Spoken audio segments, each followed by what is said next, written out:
Hello everyone, this is CRH Films, and this is the third episode of the Chernobyl series. With each passing day, the situation at the Chernobyl nuclear power plant worsens. Despite just resolving one problem of global scale, the liquidators face a new one, the consequences of which may lead to a catastrophe no less than the previous one. The third episode begins in the flooded corridors of the nuclear power plant. 3 desperate workers manage to open the reservoirs to drain the water, thus saving humanity from destruction. As they emerge, they are greeted with applause and smiles from their comrades. They are handed a bottle of vodka, a miraculous drink believed to cleanse the body of radiation. Meanwhile, Lyudmila Ignatenko arrives in Moscow to visit her husband, but she is denied entry. Only a few bills help resolve the issue. Lyudmila enters the restricted area of the hospital, where she reunites with her husband. She embraces her contaminated husband, ignoring all warnings from the attending physician. In the evening, she wakes up to her husband's screams. Lyudmila witnesses the excruciating agony her husband endures due to radiation exposure. Meanwhile, in Chernobyl, the military once again measures the radiation levels. After the removal of graphite and sand, there are positive results, significantly reducing the radiation levels. However, a new problem arises. There's nowhere for the heat to dissipate, and the temperature inside the destroyed reactor continues to rise steadily.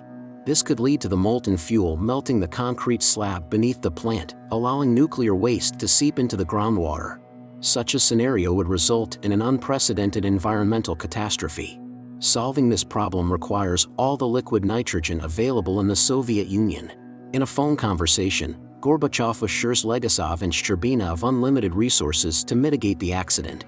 Later, the duo goes for an evening walk. The minister inquires about the consequences of radiation exposure.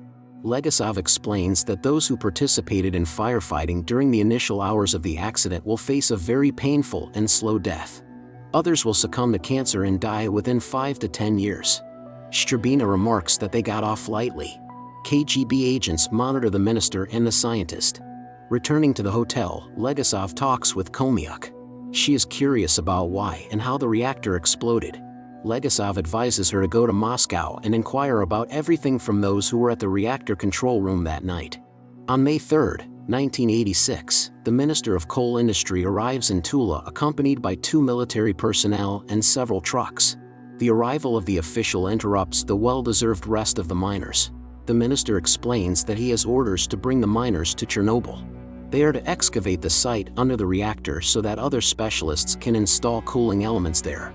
After a brief verbal altercation, the miners agree. They pass by the minister's side to the cars, smudging the man's clean clothes with their dirty hands. One of the miners remarks that he now resembles the Minister of Coal Industry. Later, the workers arrive in Chernobyl. Legasov briefs the brigade leader on the entire plan, detailing what needs to be done and within what time frames. Excavation will have to be done manually, as heavy machinery could lead to disastrous consequences. After hearing all the conditions, the workers immediately begin their work, as they do not want to linger in this unfortunate place.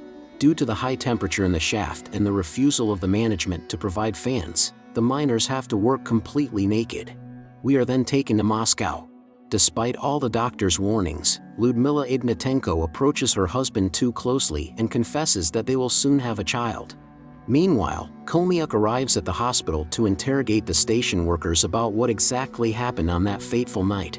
Dyatlov refuses to speak with the scientist and advises her to leave. Next in line is Leonid Topchinov, who turns out to be more talkative. He explains that the explosion occurred immediately after pressing the AZ5 button, which is meant to shut down any emergency processes in the reactor, and later the reactor itself. Akimov confirms a similar sequence of events. Leaving the hospital, Khomyuk notices Lyudmila in the room without any protection and raises a fuss. She threatens to tell the truth to everyone. The commotion attracts KGB workers who are very interested in what truth Khomyuk plans to reveal. The next day, Legasov and Shcherbina arrive in Moscow. The scientist presents his report. Legasov says that the main problems after the disaster have almost been solved. It remains to build a sarcophagus, a protective structure that will prevent further release of radiation into the atmosphere, and also to mobilize the military and recruit volunteers to eliminate the consequences of accidents in nearby settlements. After the report, Legasov asks the deputy head of the KGB to release Khomyuk under his personal responsibility. Later, Legasov is brought to Khomyuk. The scientist tells everything she could learn from the workers and about the radiation sickness they contracted. Meanwhile, across the country, volunteers are being recruited to deal with the consequences of the accident. Several days later, firefighters who were near the open reactor all night die. They are buried far from the cemetery in a mass grave, each placed in lead coffins.